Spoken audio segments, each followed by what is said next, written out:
नमस्कार दोस्तों। पति पत्नी के विवाद यानी मैट्रिमोनियल डिस्प्यूट्स में यूजुअली हस्बैंड या उसकी फैमिली की तरफ से एक नॉर्मल कंप्लेंट सामने आती है। सारे कानून तो महिलाओं के फेवर में है। पत्नी अगर चाहे तो वो सेक्शन 498A जब सेक्शन 85 और 86 भारतीय न्याय संहिता में एफआईआर दर्ज करा सकती है, डोमेस्टिक वोलेंस एक्ट के तहत केस कर सकती है, मेंटेनेंस की अर्जी दे सकती है और भी बहुत कुछ। लेकिन सवाल यह है कि एक हस्बैंड या उसके परिवार के पास क्या ऑप्शंस है। आमतौर पर सिर्फ दो रास्ते होते हैं। Section 9 of Hindu marriage act जिसमें रेस्टिट्यूशन ऑफ कॉन्जुगल राइट्स का प्रोविजन दिया गया है, या सेक्शन 13 के तहत डिवोर्स।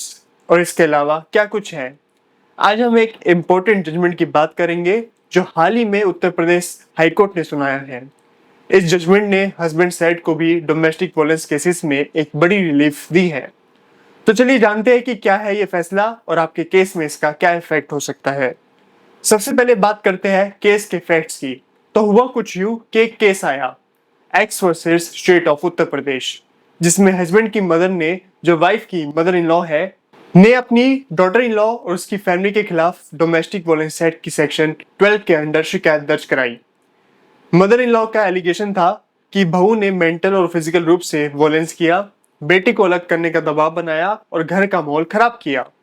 इस शिकायत पर डॉटर इन लॉ और उसकी फैमिली को समन जारी किया गया। बहू ने समन को हाईकोर्ट में बीएनएसएस की धारा 528, जो पहले में सीआरपीसी की सेक्शन 482 थी, के अंडर चैलेंज किया और आर्ग्यू किया कि मदर इन लॉ को ये केस फाइल करने का कोई राइट नहीं है। ये कंप्लेंट 498A के जवाब में की गई है, यानी काउंटर ब्लास्ट है।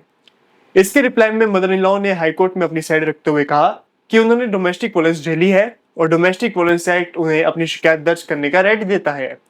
अब दोनों साइड्स के लंबे चौड़े आर्गुमेंट सुनकर, सुप्रीम कोर्ट्स के जजमेंट्स देखकर, दूसरे हाई कोर्ट्स के जजमेंट देखकर और केस के फैक्ट्स को भी देखकर हाई कोर्ट ने अपना जजमेंट दिया।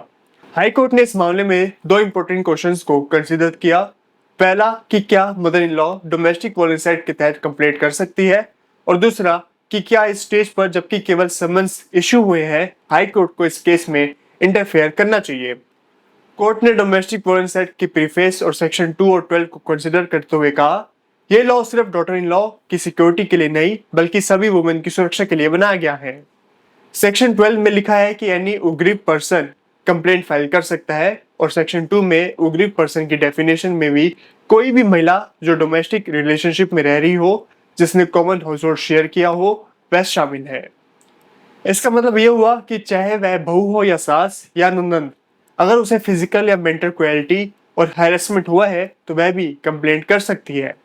इस बेसिस पर कोर्ट ने बहू द्वारा समन को क्वैश करके पिटीशन डिसमिस कर दी और क्लियरली कहा कि मदर इन लॉ के पास केस फाइल करने का पूरा अधिकार है।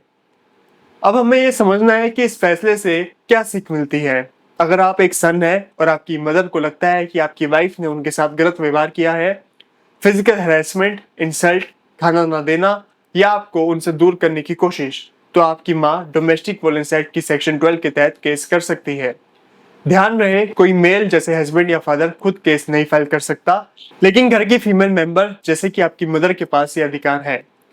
जीत हार बात की बात है, लेकिन ये जानना जरूरी है कि कानून सिर्फ वन साइडेड नहीं है। अगर सही ढंग से इन्वोक किया जाए तो हस्बैंड को भी रिलीफ मिल सकती है।